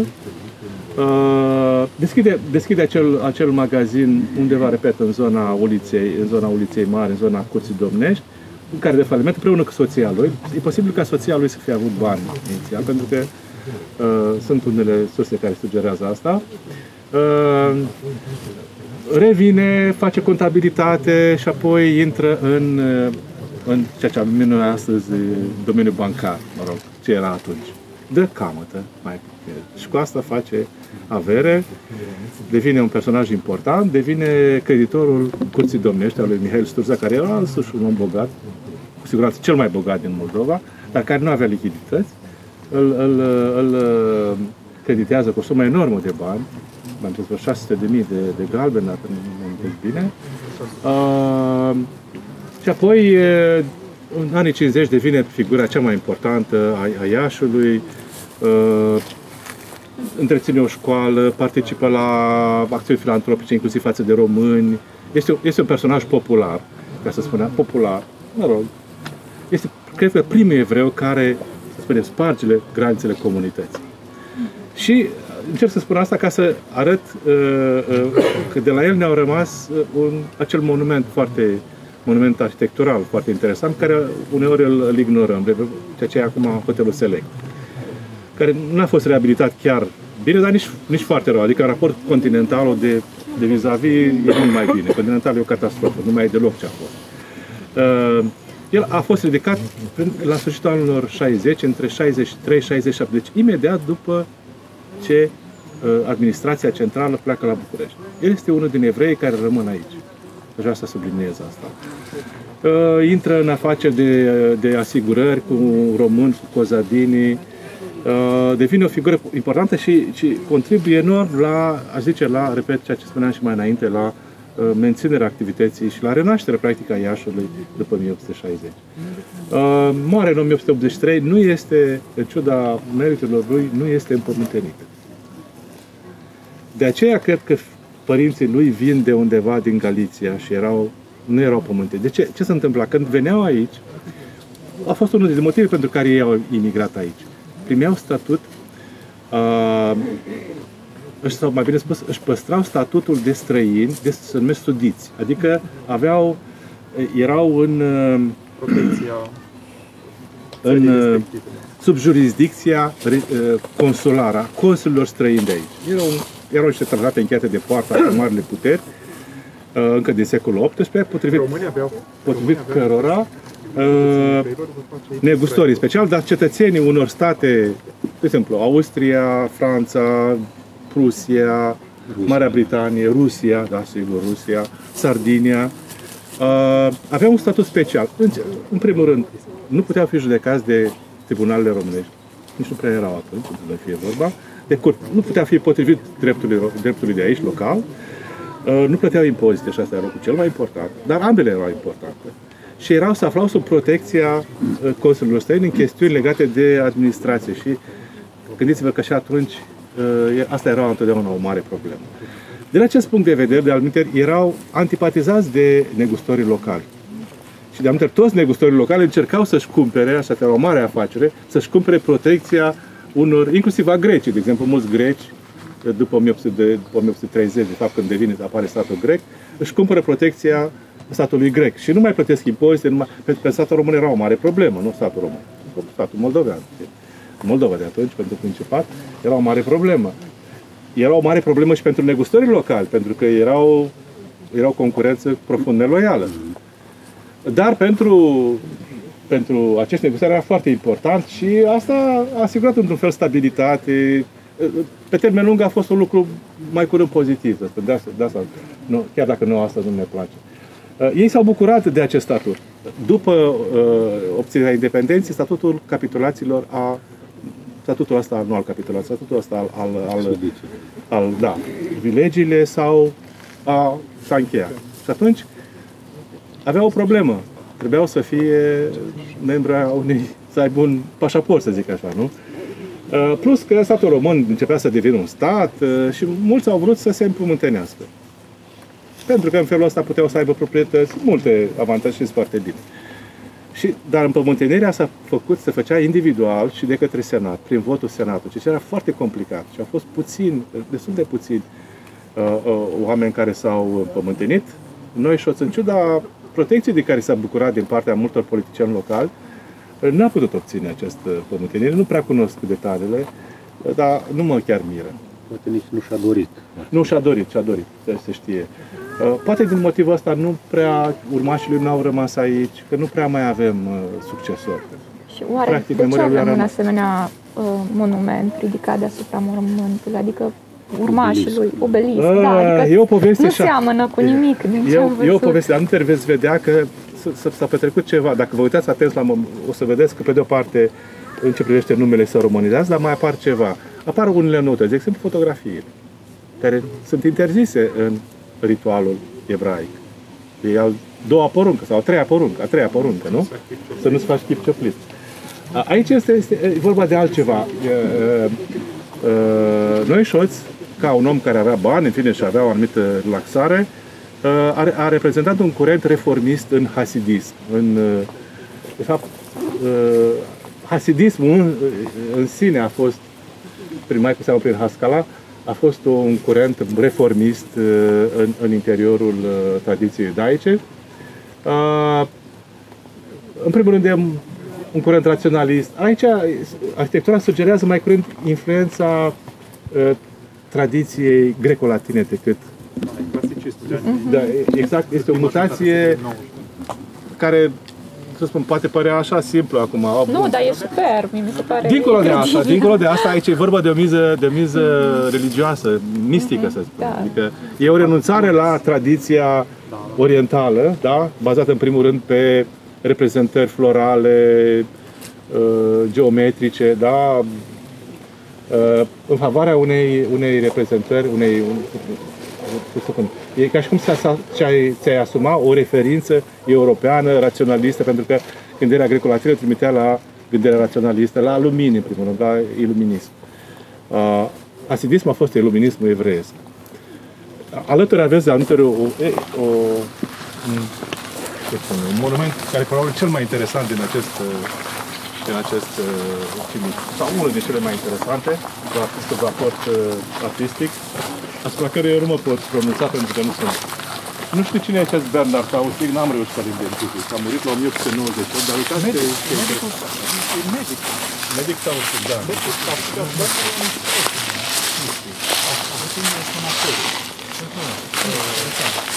Dar care, de asemenea, e o ruptură față de tradiție.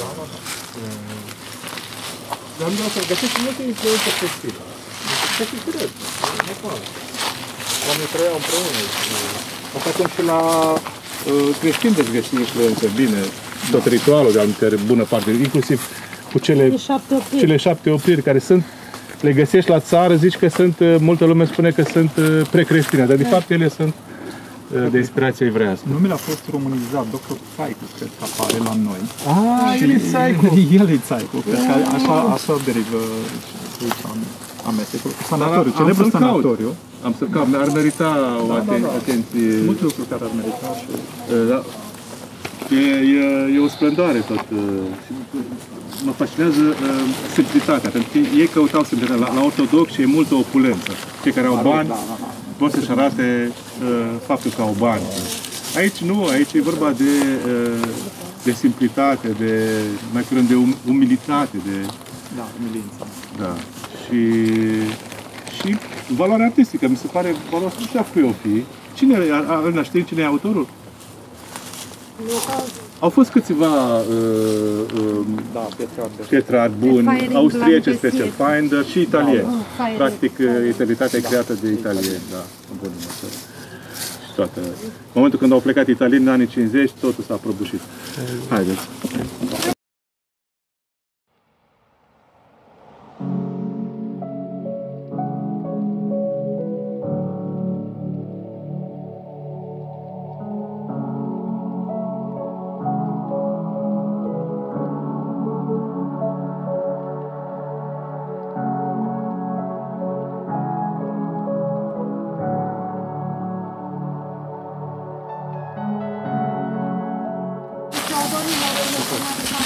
Un publicist, socialist, în fine... Prieten cu Eminescu și Caragiale. Florea? Da. În direcția aia. Da, nu, mă uitam după altceva. El, de asemenea, ateu. Da? Apropo de discuția de mai devreme. Da, o să găsim mai încolo, o să vedem... Avem o alee a ateilor cu imagini. Braunstein. De Braunstein. Braunstein era mult. Da. Nu, doar de ani încolo, vorbim să răspionesc cu da, pentru că acolo mai a fost discuții la unde se da Mendel,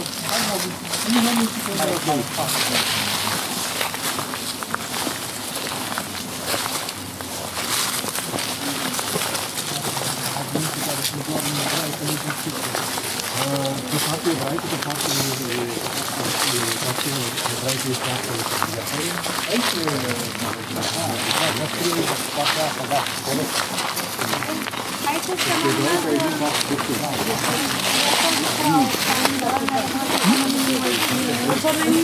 să mă dar nu sunt geografia lui. Exact. Asta e mare problemă. Interesant că e scris în germană, cine știe, aici odihnește noul, Neuitatul, mă rog, tată, bunic, Gross Kaufmann, înseamnă negustor mare. Da. Adolf Brand, care s-a născut pe 30 octombrie 22. Nu, a murit în 22. Ești torbă, da, a murit în vârstă de 80 de ani. 42, 44. Ne spuneți dumneavoastră câteva cuvinte? Doar câteva cuvinte, pentru că, așa cum se întâmplă în cazul multor personalități de origine evreiască, biografiile lor rămân să fie scrise. Deși Braunstein este un nume pe care îl invocăm frecvent și avem clădire semnificativă în centrul orașului, da, este una din clădirile reper pentru oricine vine la Iași. al de Braunstein. Nu știm foarte multe despre personajul în sine, deși el a fost, așa cum sugerează și piatra tombală, un mare negustor.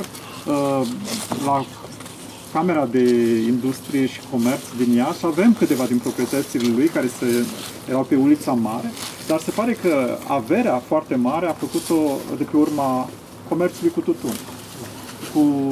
Deci Palatul Braunstein nu e al lui? Palatul Braunstein este al lui, dar comerțul cu tutun a fost esențial deci a fost construit pe o marcă de țigări care a făcut foarte multă vâlvă în perioadă, Dorobantul se numea, și mai ales pentru foița de tutun, așa se spune, pentru care el a brevetat-o la momentul respectiv și din care oamenii își făceau celebrele țigarete. A dorit să fie reprezentativ, a fost reprezentativ pentru oraș și de altfel palatul care e foarte numit și care se află într-o zonă ultra-centrală, reprezintă această dorință de a depăși marginalitatea, de a depăși excluderea și de a se impune. A fost cetățean român, spre deosebire de baronul nostru. Da, eu mă opresc aici pentru că vă spuneam, nu am foarte multe date. Mai multe despre Moritz Wachtel, dar nu știu dacă mormântul, cred că se află în altă parte, al lui Moritz Wachtel. E puțin mai la vale. Mai la vale, da. Dar îl puteți vedea, dacă vreți putem merge. Da. E mormântul fratelui său, Solomon, care și el a fost comerciant. Da, Moritz a fost mult mai important. Probabil cel mai important.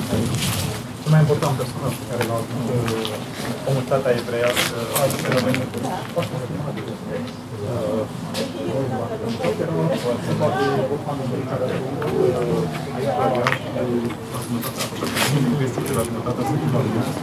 Care erau implicați sub raport comercial. Moritz Wachtel moștenește afacerea de la tatăl său, afacere de fierărie pe care o continuă în tatăl său, avea o întreprindere pe strada Ion Cebreteanu, Independenței, după reorganizare. Dar el ca atare se orientează către industria textilă și devine unul din cei mai importanți, cred că cel mai important, cu textila ESA, de sfrânghii, sfoară și alte produse textile, de mașini bazate pe comerțul de yin.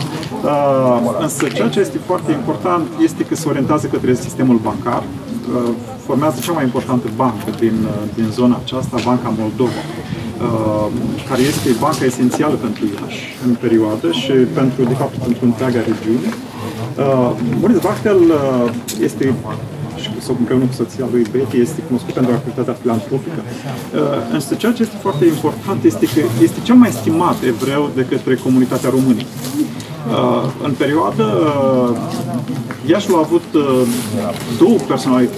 două nume de străzi plecând de la personalități evreiești, strada Dr. Tautzig, pe care l-am văzut mai încolo, și strada Moritz Wachtel, care e strada oastei, aflată pe undeva prin Cupou, și acest lucru se face imediat la moartea lui. Primarul Oswald Racovitz, primarul liberal Oswald Racovitz, ca formă de a recunoaște meritele acestea pentru dezvoltarea Iașiului și pentru opera filantropică, propune imediat în august 1929, imediat după moartea lui Moritz Wachtel, care moare la Viena, într-un sanatoriu din Viena, propune ca numele străzii oastei să devină strada Moritz Wachtel și acest lucru s-a păstrat o perioadă. Ulterior, în 38, numele, evident, fiind schimbat, numele străzii fiind schimbat. Este o familie importantă sub raport comercial, dar în același timp, încă o dată repet, sub raport filantropic, pentru că ceea ce noi uităm în raport cu comunitatea evreilor din Iași și acel discurs ultranaționalist omite, este faptul că majoritatea evreilor erau de condiții modeste, erau săraci, trăiau într-o realitate departe de imaginarul român cu privire la evrei, și de aici avem foarte multe sanatorii, azile, orfelinate pentru comunitatea evreiască.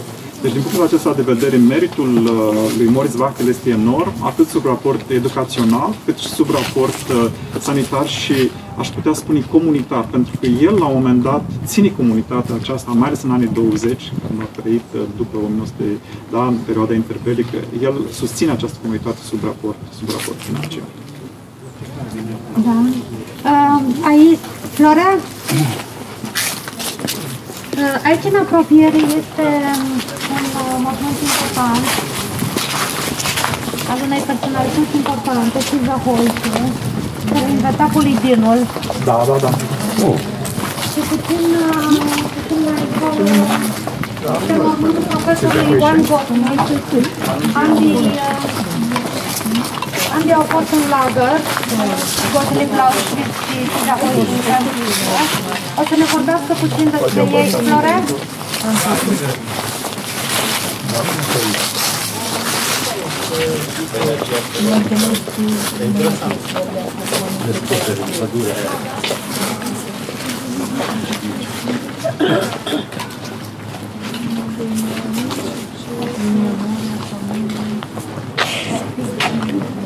Cred că Mendel e ebraic, nu cred că e german. Nu-mi dau seama.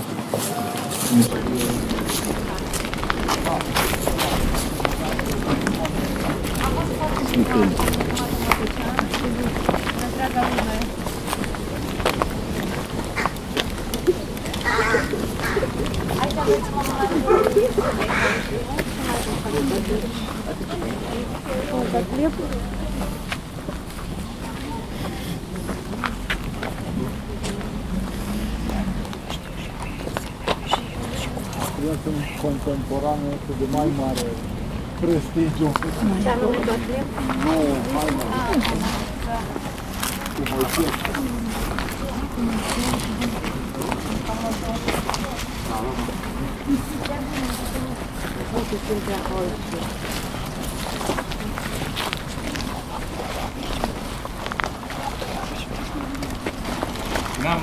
Dacă o să vedeți despre aleea asta, o să vedeți ceva foarte rar.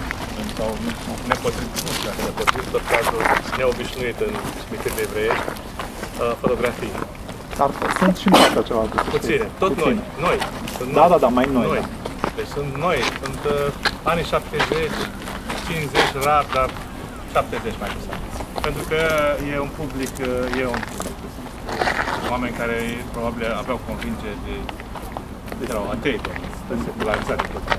Aici avem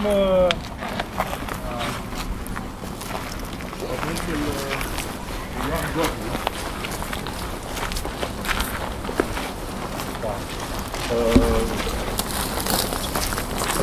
care a decidat de recent, 2011. Nu e un cimitir istoric, nu e un monument istoric, nici din punct de vedere arhitectural, nu e artistic, nu e ieșit din comun. Figura lui, mai bine spus, biografia lui profesorului Gottlieb este foarte, foarte interesantă și cu asta de-am ar vrea să încheiem și să legăm și de mormântul Silviei Hoice. Ioan Gottlieb a fost profesor la universitate de fizică teoretică. A fost un om foarte, să spunem așa, popular. Eu însumi l-am cunoscut la un colov, eram student în anul 3 și amintesc că am spus și eu ceva, nu mai știu ce, la un simpozion. Bănuiesc că nu cine știe ce grozav, ce mare lucru puteam eu să spun atunci. El a venit și m-a felicitat. Mă amintesc că vorbisem despre Iorga și Xenopol și după aceea, acum, peste ani, mi-e rușine că mă gândesc că, până la urmă, nu cred că i-a făcut plăcere. Sau știu eu, nu, să vorbești despre Iorga, care a fost cum a fost, față de evrei. În tot cazul, mi-am amintesc că a fost foarte afabil și am păstrat legătura. De altminte, am devenit vecini, eu lucrând la Institutul Xenopol, el avea casa alături și ginerile lui mi-a fost îndrumător de doctorat, profesorul Mihai Timov, ca să vedeți cum se leagă lucrurile. Și mie de licență. Domnul Timofte. Da. Regretatul profesor. Da. A dispărut. Domnul Gottlieb, profesorul Gottlieb, a fost căsătorit cu o româncă, el era asimilaționist, tatăl lui de-aminte era asimilaționist. O româncă din Basarabia, ea însăși cu probleme, în anii 50 să te căsătorești cu o româncă din Basarabia era un act de curaj. În anii 60 s-au căsătorit, pentru că ea era fugită. Părinții ei muriseră în Siberia, fine, deportați și așa mai departe. El a fost un supraviețuitor al Holocaustului la Auschwitz. A fost la Auschwitz, la Mauthausen și la o altă colonie de muncă, Merck, din din Austria. Povestea lui este absolut terifiantă și ceea ce e interesant este că eu n-am auzit de ea decât mult timp după Revoluție. Și ceea ce spunea și Dorin Dobrincu este că înainte de Revoluție aproape că nu se discuta în fond. De ce nu discutam noi? De ce nu știam cazul profesorului Hoișe pe timpul comunismului? Că... Nu exista în manual. Da, nu exista. Eu nu am făcut la facultate despre pogrom, de exemplu. Da. De istorie. Nu. Mi-aduc aminte manualul de liceu. Nu exista subiectul Holocaust. Dar nici măcar în facultate. Am făcut un an de zile istorie modernă, istorie contemporană. Nici regii României nu prea existau în manuale. Bun, putem înțelege, erau motive ideologice, dar în cazul ăsta nu erau motive ideologice. Adică, până la urmă, nu era nicio problemă pentru regimul comunist dacă ne spunea că, uite, a fost un pogrom la Iași. Care era problema? Da. Nu-i afecta cu ei. Nu-l făcu serie. Da. Profesorul Gottlieb, deci, a avut o experiență cu totul personală. Înțelegem poate mai bine Holocaustul. Vedeți, dacă raportăm mereu la cifre, la tragedia colectivă, e puțin abstract. Dar când citești sau afli ce i s-a întâmplat profesorului Gottlieb, el a stat 11 luni în Auschwitz, a stat câteva luni, în timpul verii, cea mai mare parte a stat la Merg. Deci nu a stat chiar foarte mult. În ultima parte, el a fost luat... Că a fost mutat ca Auschwitz, de obicei era punctul final. Da, a avut noroc pentru că era tânăr și era bun de muncă. A fost împreună și norocul, sau mă rog, tragedia vieții lui, e foarte greu de spus, ca să vedeți cât e viața de complicată, este că a rămas mereu cu tatălui. Tatălui era destul de tânăr, el a fost orfan la 5 ani și l-a crescut tatălui, era foarte legat de tatălui. Avea 16 ani, 15 ani jumătate când a fost în iunie 44, a fost urcat în vagoane și dus la Auschwitz. Și au rămas împreună, tatălui spunând că și-a dat o vârstă mai mică, el o vârstă mai mare, așa fel încât să poată fi considerați bun de muncă. De aceea au și fost mutați în lagăre de muncă, în special. Mauthausen era de asemenea de exterminare, dar Merck era o colonie de muncă, în special.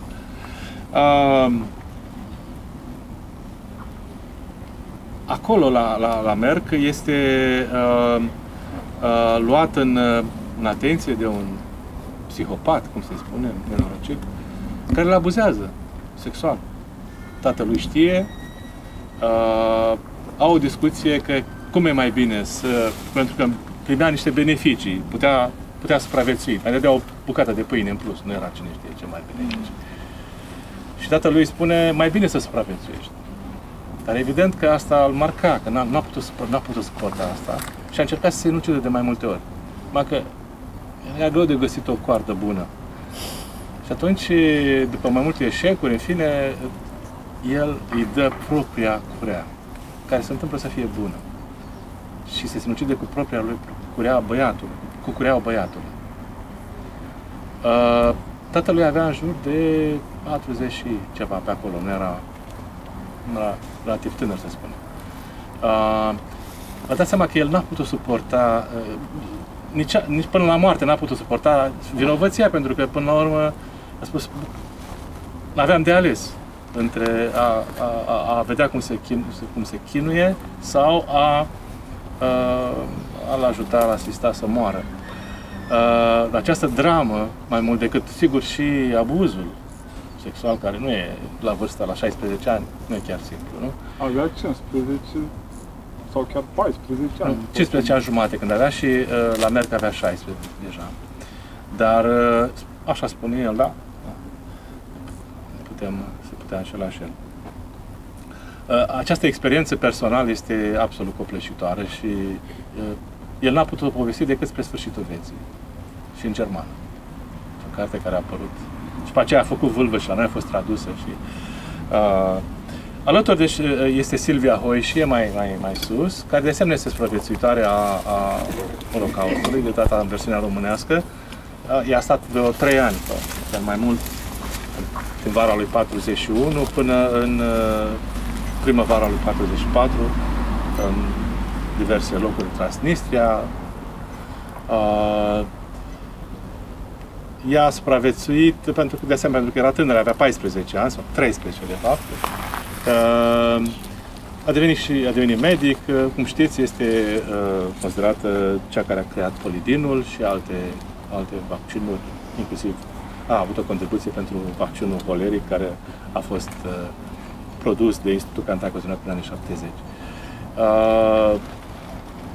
Doamna Hoișie, să spunem, am avut o legătură mai curând indirectă prin profesorul Hoișie, publicist, germanist. Poftim? Profesorul Hoișie e fiul. Ea a fost căsătorită cu Beno Hoișie, care a fost colonel, a ajuns colonel medic, de asemenea medic, și a cărui mormânt este la intrare, pe stânga, chiar imediat după, în primul alineament, al treilea, cred, pe stânga, după mauzoleu, după mormântul rabinului.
Asta este istoria.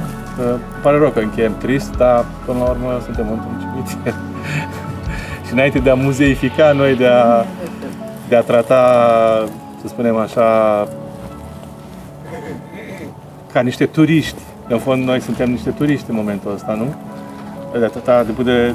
De a avea strict o perspectivă culturală, trebuie să ne gândim că aici este și multă tragedie, multă dramă, nu? Inclusiv o dramă colectivă